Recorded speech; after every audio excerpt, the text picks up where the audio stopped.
My dad, 55 male, is a rich, stubborn, but lovable douchebag. Over the last 10 years, me and my 3 siblings have had to go to 5 of his weddings. He also eloped one time, and then we only went to a after-the-fact party. My brothers, let's call them Adam, 32 male, Joe, 28 male, and Dan, 26 male, and me, 25 female. Try and think of it as an opportunity to drink free booze, eat well, and have a good time. Well, Dad's last divorce went through about 6 months ago, so we've all been gearing up for the next wedding. Sure enough, it's going to be a New Year's Eve wedding, and all of us but Dan are invited. We had a good laugh about it, and then talked to Dad thinking it was a misunderstanding. But no, he doesn't want Dan to be there because last time he got drunk and called Dad's wife by his previous wife's name. How would you all handle this? Would you go, or would you say no because he didn't invite all us kids? All of us siblings are gathered and will read any and all comments. Ask your dad if Dan can go to his next wedding. From now on, only call his wives by previous wives' names, and none of you go. Who the heck has a wedding on New Year's Eve? This is your dad's 5th wedding. I think he can strip back the self-importance a bit. Given how rapidly he's moving from relationship to relationship, you're all adults at this point. I wouldn't be surprised if you also see his current girlfriend, wife, a small handful of times per year. First, try to talk your father down, but I wouldn't push too hard if your brother isn't that invested. Frankly, I wouldn't be surprised if he's relieved he doesn't have to go. If he's not going, I'd find a reason to pass on going as well and send a nice card gift. There's not much reason to turn this into a huge fight, but a certain amount of sibling solidarity is warranted every now and then. My brother is 19. We will call him Ed.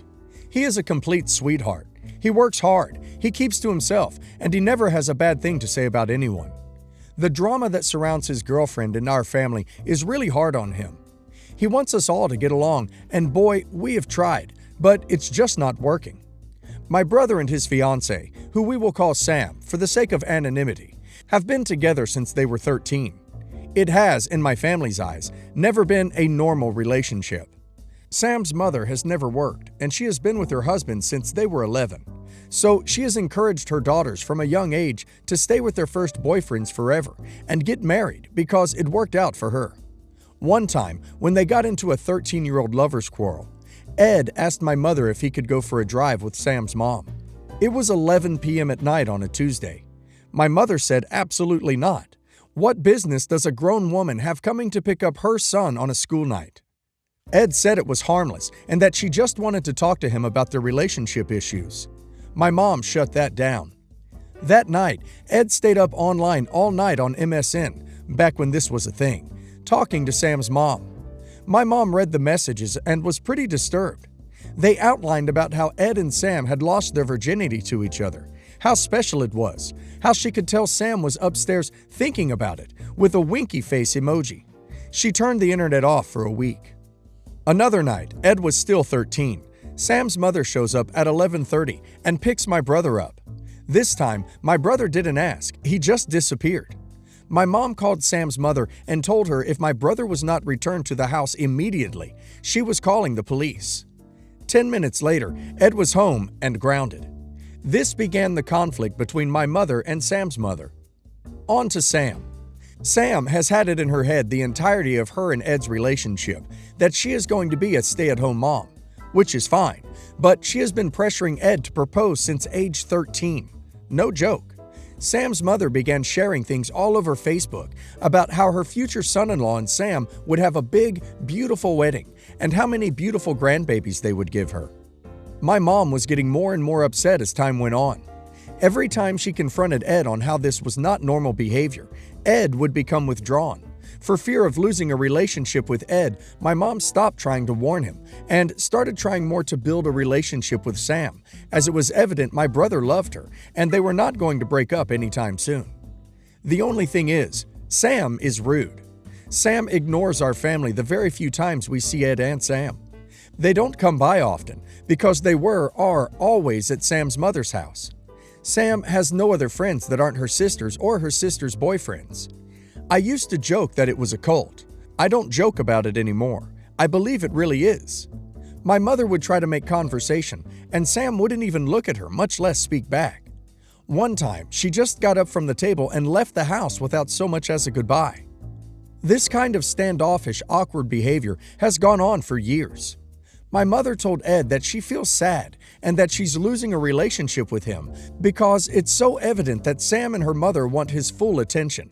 But Ed told us that she has anxiety, and can we please make an effort to like her? I have never hid my distaste for Sam when it comes to Ed, although I am polite when she is around for the sake of keeping things drama-free for us all. I hate hearing about how unhappy this relationship makes my mother. I hate watching the way Sam straight up ignores her and the rest of us whenever Ed and Sam are here. My mom is honestly a great lady. She works hard and was a single mother to my brother and I basically our whole lives. She gave us everything we want, and she absolutely adores my boyfriend. She even bought him a flight out of Province for a mother-daughter vacation we were going to have. My mother always wanted my brother to find a girl she could consider a daughter, and she has tried, though she never wanted to with Sam, but Sam doesn't meet her halfway. She doesn't even try. At age 19, Sam and Ed became engaged. When I found out, Ed called me and said, please, just be happy for me. It broke my heart. I know this family conflict tears him up. We congratulated him and feigned excitement. At this point, my brother and Sam are graduated from high school. My brother is working a full-time job, paying the rent, utilities, both him and Sam's phone bills, and the car payments. Sam is sitting on a student loan for a nail course she took. She makes about $60 to $120 a week. She doesn't cook. She doesn't clean. I heard her say to Ed that she wasn't coming over to the apartment until Ed had it cleaned up. This girl is a leech. It all came to a head last month when Sam's mother posted on Facebook about a new bike she bought. The town we are from threw a benefit because she is having a surgery in the near future. A lady stirred up some drama on the post, basically tearing Sam's mother apart for spending the benefit money on a new bike. Sam's mother got it in her head that my mother somehow had put her up to this.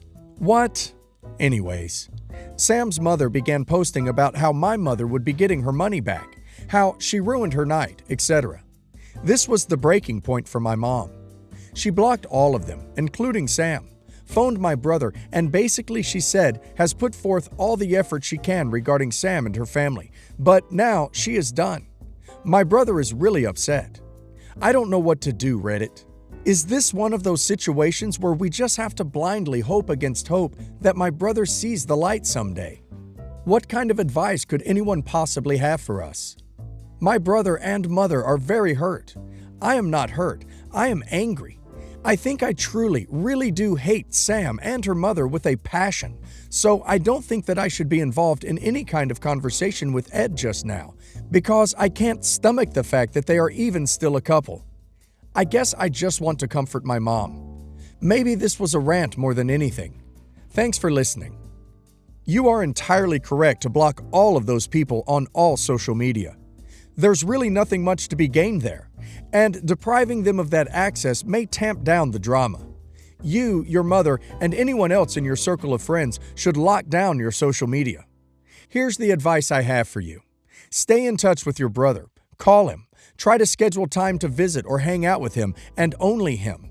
Maybe the two of you get together once a month and shoot pool, or go to the movies, or eat lunch at the only Korean barbecue place in town.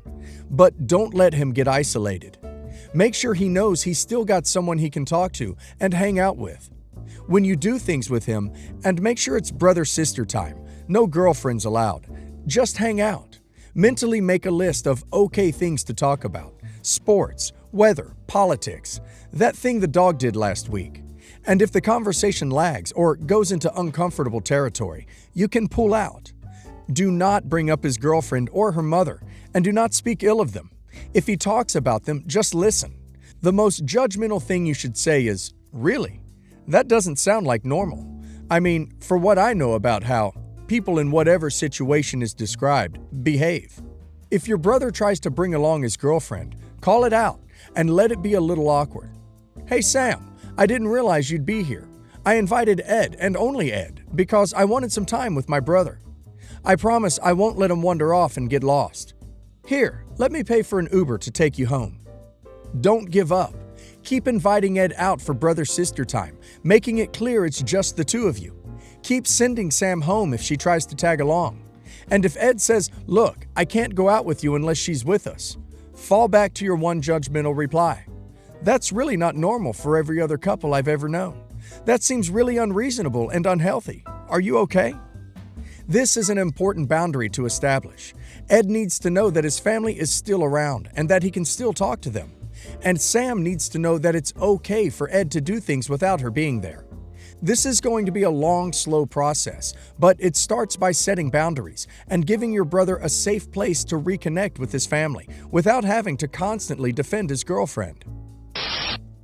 I've, 27 female, been seeing a very lovely man, 33 male, for the last month or so. He's incredibly sweet, very intelligent, and very successful in his career and hobbies. There are some issues in our compatibility I feel I could overlook. We have pretty different senses of humor, and I am pretty active, while he is not. But this one issue, I just don't think I can overlook. He broke up with his girlfriend almost 2 years ago. At the time, his ex and her grandma were living with him in his home, as grandma did not have anywhere to go and could not afford to live on her own. His ex was having some major mental health issues when they broke up and, understandably, could not take her grandma with her when she moved out.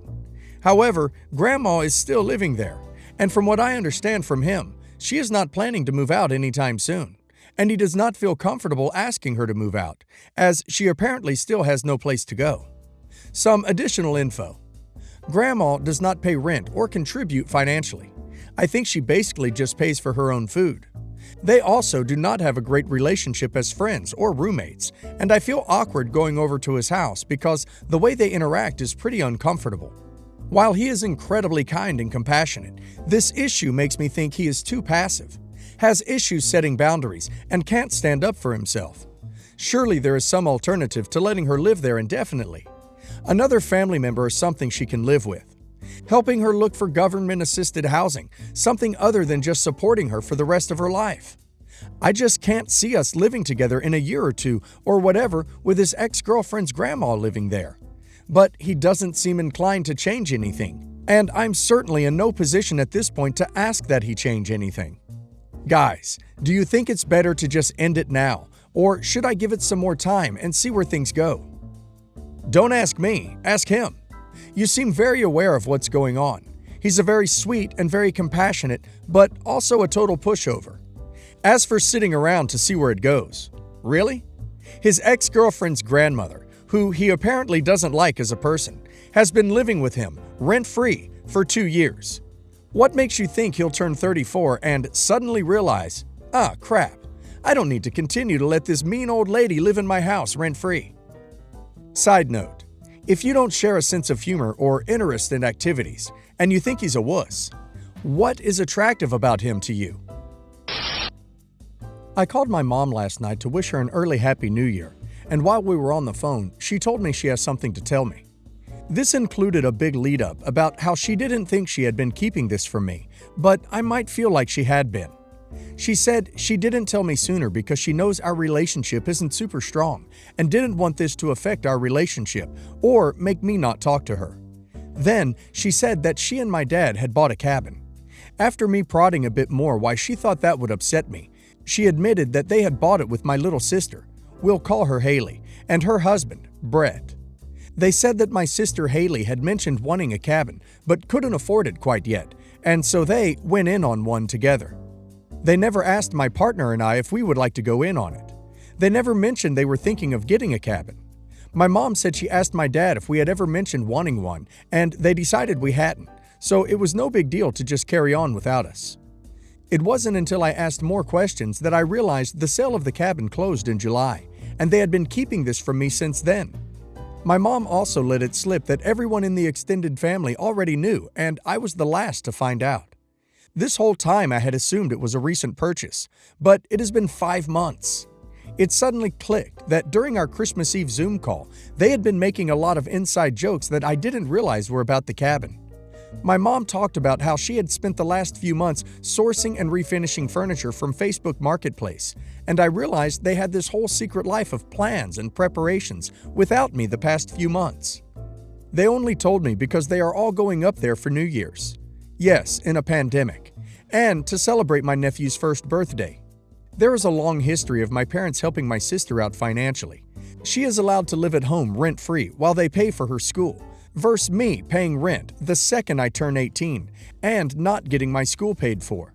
Buying her a grad gift and throwing her a graduation party versus my dad skipping out on my grad dinner, giving her family heirlooms that I had specifically mentioned wanting without telling me, giving her loans and not making her pay them back versus me losing my job and not receiving a penny from them, hosting fundraisers for Haley and Brett's charity versus not supporting mine and my partner's nonprofit work.